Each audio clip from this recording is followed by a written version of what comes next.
Hello everyone, welcome back to my channel. I hope you all are fine. I am Mahima Dabas और हम कर रहे थे क्लास 12th पॉलिटिकल साइंस का chapter contemporary South Asia from the book contemporary world politics. हमने अपने पहले के वीडियोस में साउथ एशियन रीजन में जो कंट्रीज़ हैं उनकी डोमेस्टिक पॉलिटिक्स, उनके पॉलिटिकल सिस्टम, उनके कंट्री के अंदर जो भी डिफरेंसेस या फिर जो भी एथनिक कन्फ्लिक्ट्स चल रहे हैं उनके बारे में पढ़ा था। लेकिन अब हम पढ़ेंगे अबाउट देयर इंटरनेशनल रिलेशंस, यानी कि साउथ एशियन रीजन जो है उसमें जितनी भी कंट्रीज़ हैं उनके आपस के रिलेशंस कैसे हैं उनके बारे में पढ़ेंगे। कोल्ड वॉर तो ख़त्म हो चुका था, लेकिन साउथ एशियन रीजन में कन्फ्लिक्ट का जो सिलसिला था वो अभी जारी था। और अगर हम इंडिया की बात करें तो इसकी पोजीशन ऐसी है कि जितने भी साउथ एशिया में कन्फ्लिक्ट हुए हैं उनमें इंडिया का इन्वॉल्व तो रहा ही है। तो साउथ एशियन रीजन का मोस्ट सैलिएंट और मोस्ट कंट्रोवर्शियल कन्फ्लिक्ट है इंडिया पाकिस्तान कन्फ्लिक्ट। आज के वीडियो में हम इसी के बारे में पढ़ेंगे। So let's get started.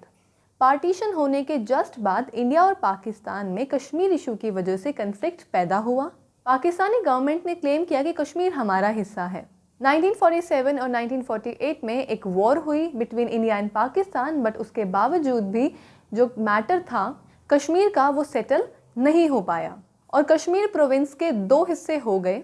Kashmir province का जो हिस्सा पाकिस्तान के पास गया उसको हमने बोला पाकिस्तान ऑक्यूपाइड कश्मीर, जिसको पाकिस्तानी कहते हैं आज़ाद कश्मीर। मतलब उनकी ये सोच है कि कश्मीर को हमने आज़ाद करवाया है इंडियन गवर्नमेंट से, और इंडिया के पास आया Indian province of Jammu and Kashmir, जिसको हमने डिवाइड किया है एक लाइन ऑफ कंट्रोल से। फिर दोबारा 1965 में इंडो पाक वॉर हुई। इंडियन ट्रूप्स लाहौर तक चली गई थी और पाकिस्तान को हरा दिया हमने।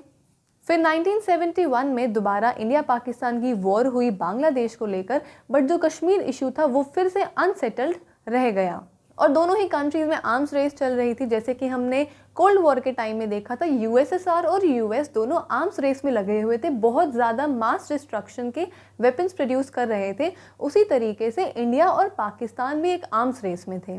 और फिर 1990s में इन्होंने न्यूक्लियर वेपन्स और मिसाइल्स प्रोड्यूस की एक दूसरे को थ्रेट करने के लिए। 1998 में इंडिया ने पोखरण में न्यूक्लियर एक्सप्लोजन को कंडक्ट किया, जो कि बिल्कुल सक्सेसफुल साबित हुआ, और उसको कुछ ही दिनों बाद पाकिस्तान ने चागाई हिल्स में न्यूक्लियर टेस्ट किया। और उसके बाद से ही इंडिया और पाकिस्तान ने एक मिलिट्री रिलेशनशिप अपना बिल्ड कर लिया, जिससे कि डायरेक्ट वॉर की पॉसिबिलिटी कम हो गई। यानी कि जैसे कि हमने यूएस और यूएसएसआर के बारे में पढ़ा था कि वो एक दूसरे को डेटर करते थे, डेटरेंस का उनका रिलेशनशिप था, वैसे ही इंडिया और पाकिस्तान का भी एक डेटरेंस का रिलेशनशिप बन गया। यानी कि दोनों ने डिसाइड किया कि हम फर्स्ट यूज़ नहीं करेंगे, बिकॉज जो भी फर्स्ट यूज़ करेगा नुकसान दोनों ही साइड होगा। लेकिन इंडिया और पाकिस्तान की जो गवर्नमेंट है वो एक दूसरे के रिलेशनशिप को लेके बहुत ज़्यादा सस्पिशियस है। इंडियन गवर्नमेंट ने पाकिस्तान गवर्नमेंट पर आरोप लगाया है कि कश्मीर में जो मिलिटेंट्स हैं उनको वो बहुत ज़्यादा हेल्प प्रोवाइड करते हैं, यानी कि आर्म्स भी प्रोवाइड करते हैं और उनको पैसे भी देते हैं। और इंडियन गवर्नमेंट का ये भी मानना है कि 1985 से लेकर 1995 तक जो भी पंजाब में जो खालिस्तानी मिलिटेंसी का बर्थ हुआ था, और खालिस्तानी जो मिलिटेंट्स थे उन्होंने डिमांड करी थी कि पंजाब को एक सेपरेट नेशन बना दिया जाए, तो उनकी भी हेल्प पाकिस्तान ने की थी विद मनी एंड आर्म्स। मतलब उनको वेपन्स भी प्रोवाइड कराए, पैसे भी दिए, एम्यूनिशंस भी दिया। और इंडियन गवर्नमेंट का ये भी मानना है कि इंडिया के नॉर्थ ईस्ट रीजन में जितनी भी इंस्टेबिलिटी हुई है उनमें कहीं ना कहीं पाकिस्तान की जो सीक्रेट एजेंसी है आईएसआई, यानी कि इंटर सर्विसेज इंटेलिजेंस, उसका बहुत ही ज़्यादा इन्वॉल्वमेंट रहा है।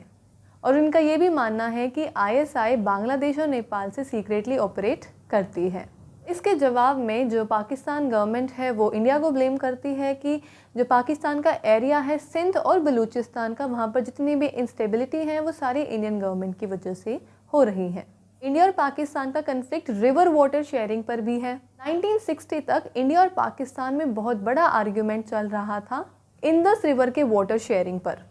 फिर 1960 में वर्ल्ड बैंक ने आकर इंडिया और पाकिस्तान के बीच में एक ट्रीटी साइन करवाई, एक अग्रीमेंट करवाया, जिसका नाम था इंदस वाटर्स ट्रीटी, जो कि इंडिया और पाकिस्तान के बीच में इतने सारे मिलिट्री कन्फ्लिक्ट्स होने के बावजूद भी आज तक सरवाइव कर रही है।